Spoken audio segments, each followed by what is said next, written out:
నాన్నగారు వాకింగ్ అక్కడికే వెళ్ళేవారు. అక్కడ రకరకాల పక్షుల్ని కెమెరాతో రికార్డ్ చేసేవారు. ఈ ఒక్కసారి ఎక్స్క్యూజ్. ఇది నీకు ఫస్ట్ టైం కాదు. ఒక ఇన్నోసెంట్ స్టూడెంట్ ని నీ పర్సనల్ వెంజెన్స్ తీర్చుకోవడానికి నక్సలైట్ అని ముద్ర వేసి చంపేశావు. అది నాకు తెలుసు కూడా నువ్వు నా ఫ్రెండ్ అని చెప్పి ఎక్స్క్యూజ్ చేశారు. ఈ నకిలీ స్టాంపులు కుంభకోణం దేశంలోనే పెద్ద ఇష్యూ అయింది. మన రాష్ట్రంలో మినిస్టర్ అరెస్ట్ చేశారు. కర్ణాటకలో పొలిటీషియన్స్ తో పాటు పెద్ద పెద్ద ఆఫీసర్స్ అరెస్ట్ చేశారు. మహారాష్ట్రలో ఎన్కౌంటర్ స్పెషలిస్ట్ దయానాయకనే వదలలేదు. అసలు మొట్టమొదటిసారి అబ్దుల్ కరీం తిరిగి మీద 1999 ఆగస్టులో బేగం బజార్లో కేసు నమోదైంది. ఆ నకిలీ స్టాంపు నమూనాలు నాసిక్ వెళ్లకుండా చేసి తెలుగుని కాపాడింది నువ్వేనని నా ఎంక్వైరీలో తేలింది. ఈ విషయం తెలిసి కూడా నేను దాచిపెడితే నీతో పాటు నేను కూడా ఇరుక్కుంటాను. చూడు యోగి, ఒక ఎంక్వైరీ ఆఫీసర్గా నా డ్యూటీ నేను చేశాను. నిన్నేం చేయాలో ఆ కోర్టే డిసైడ్ చేస్తుంది. నిజమే సార్, కానీ నా కెరియర్ మొత్తం స్మాష్ అయిపోతుంది.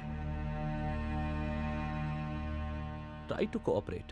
సారీ, నన్ను ఇన్ఫ్లుయెన్స్ చేయడానికి ట్రై చేయొద్దు. I'm going to submit my report today. Let me do my duty.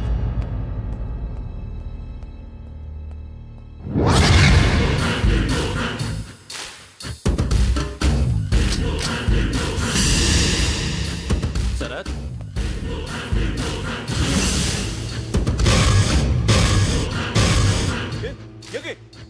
ఏంటిది? నీ సిన్సియారిటీకి మెచ్చి నేనిస్తున్న ప్రమోషన్. నక్సలైట్ల చేతుల్లో హతమైన శరత్ కుమార్ ఐపీఎస్. రేపు నువ్వు న్యూస్ చూడలేవు కదా, అందుకే అడ్వాన్స్ గా న్యూస్ చెబుతున్నా.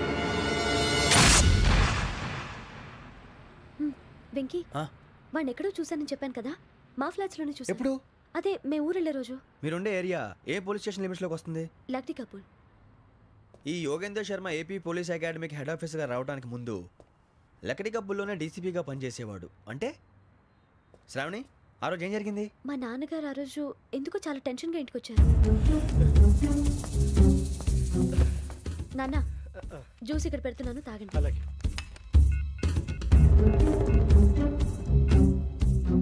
నేను ఇప్పుడే షాప్కి వెళ్ళొస్తాను. Okay okay. Hello, DCP here. నా పేరు ప్రసాదరావు, లక్డీ కపుల్ నుంచి మాట్లాడుతున్నాను. ఇందిరా పార్క్ లో జరిగిన మర్డర్ గురించి మీతో మాట్లాడారు. చెప్పండి. చంపింది ఎవరు? నేను చూశాను. చూశాను. మార్నింగ్ వాక్ లో బర్డ్స్ రికార్డ్ చేస్తుండగా మర్డర్ చూశాను. అదంతా నా హ్యాండ్ క్యామ్ లో రికార్డ్ చేశాను. ఆ క్యాసెట్ ఎక్కడుంది? నా దగ్గరే ఉంది సార్. మీది విషయం ఎవరికైనా చెప్పారా? లేదు సార్, ఫస్ట్ మీకే ఫోన్ చేశాను. ఇది చాలా సెన్సిటివ్ కేస్. ఇందులో పెద్ద పెద్ద వాళ్ళు ఇన్వాల్వ్ అయి ఉన్నారు. మీరు ఈ టాపిక్ ఎక్కడా డిస్కస్ చెయ్యొద్దు. ఎవరికి ఈ విషయం గురించి చెప్పొద్దు. ఆఖరికి మీ ఇంట్లో వాళ్ళకు కూడా. లేకపోతే మీ ప్రాణాలకే కాదు, వాళ్ళ ప్రాణాలు కూడా ప్రమాదం. అలాగే సార్. మీ అడ్రస్ చెప్పండి. Flat number 418, Arun apartments, opposite to Nilofer hospital, beside petrol bunk, Lakdikapul. మీరు అక్కడే ఉండండి. I will get in touch with you. Sravani, అమ్మ శ్రావణి, శ్రావణి.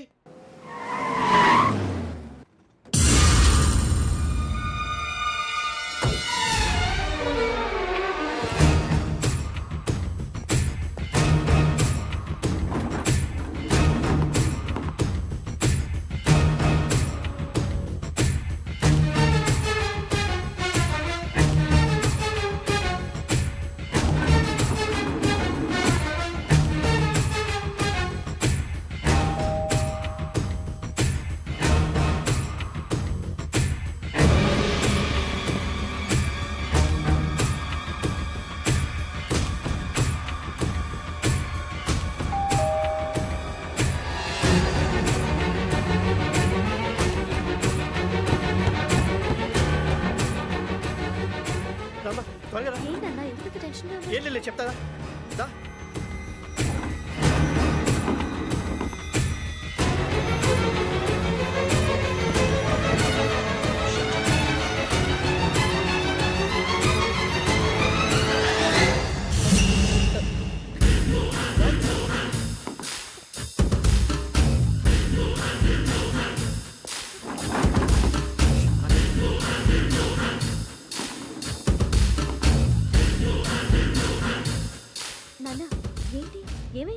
శ్రావణి, ఇవాళ మనం మన ఊరు వెళ్తున్నాం.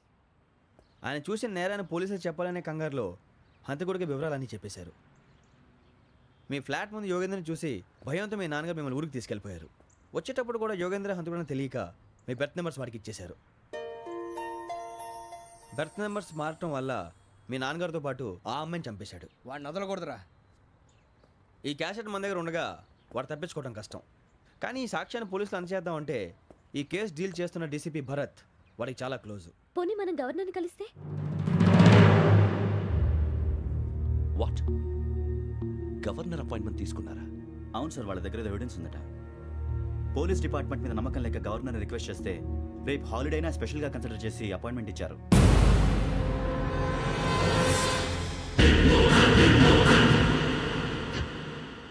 అమ్మయ్యా, ఈ క్యాసెట్ గవర్నర్ గారికి అందిస్తే మనం ఈ నేరం నుంచి బయటపడిపోయి మన ఉద్యోగాలు మనం చేసుకోవచ్చురా. ఉద్యోగాల మాట దేవుడు ఎరుగు. ముందు మన ఊరు వెళ్ళిపోతే ఏ అప్పు సొప్పు చేసి బతికేయచ్చు. ఒరే అన్నట్టు చాన్నాలేంది మందేద్దాం రా. అవునరా?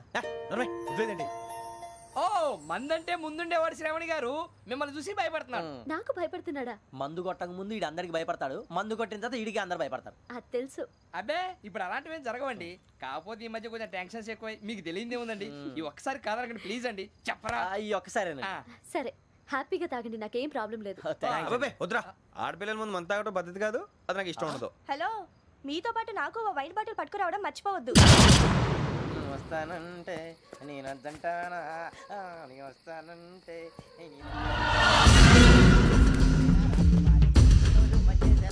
చాలా రోజులైంది.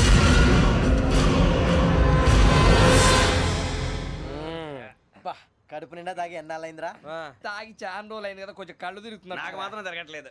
నీకెందుకు తిరుగుతాయి? నువ్వు మామిలాడువా? అబ్బాయి ఏంకి నీకు ఎంత కావాలంటే అంత తాగు, కానీ తాగినట్టు మాత్రం ఉండు. తాగితే తాగినట్టు ఎలా ఉంటారు? తాగితే తాగినట్టే ఉంటారు. వీడు కొంచెం కంట్రోల్ తప్పుతున్నాడు రోయ్. Would you like to have anything else? నిశ్చికాకి నాకు అర్థమైంది. బాగోదు, వాళ్ళ ఇంటికి మనం వచ్చాం కదా, అర్థం చేసుకోవాలి. మంచోడు మా తండ్రి. అమ్మా hey guys, I am asking you, you want anything let me know. English లో మాట్లాడతావు? వాళ్ళ ఇంట్లో ఉన్నామని చెప్పాను. ఇంగ్లీష్ లో మాట్లాడుతున్నా? తెలుగు రాదా? అది కాదురా వెంకీ, నువ్వు కూల్ అవురా. ఎందుకు అది కాదు రావణ, నాది అల్లా ఏ అమ్మాయిని కాదు, ప్రతి ఒళ్ళకి ఏదో ఫ్యాషన్ అయిపోయింది. ఇప్పుడు మన టీవీ యాంకర్లు సోళ్ళ పోతున్నారా బాబు, అది ఎలా చేస్తారో సార్ చూపించరా సూరిబాబా. హాయ్, మా బుడ్డి అడిగిల బుజ్జాయికి జన్మదిన శుభాకాంక్షలు. ఇట్లు గ్రాండ్ ఫా గ్రాండ్ మా బ్రదర్స్. సినిమా గురించి నేను చెప్తాను రా. హిందీ వాళ్ళు పాపం తెలుగు రాకపోయినా ఏదో మాడని ట్రై చేస్తారు. మనోళ్ళు ఉన్న రోగం తెలుగు వచ్చిన రానట్టు అదేమిటి ఇదేమిటి అది అర్రగా ఉంటుంది, పైన ఉంటుంది. మనకెందుకురా, నువ్వు ముందు మందు కొట్టి చెప్తాను. కొట్టు. అయిపోయింది. మందు తాగడానికి కాదు రావణ, ఇప్పుడు ఆడపిల్లంటే మన శ్రావణి లాగా ఓ పద్ధతిగా మాట్లాడేది అర్థం అవుతూ ముద్దువా బొద్దువా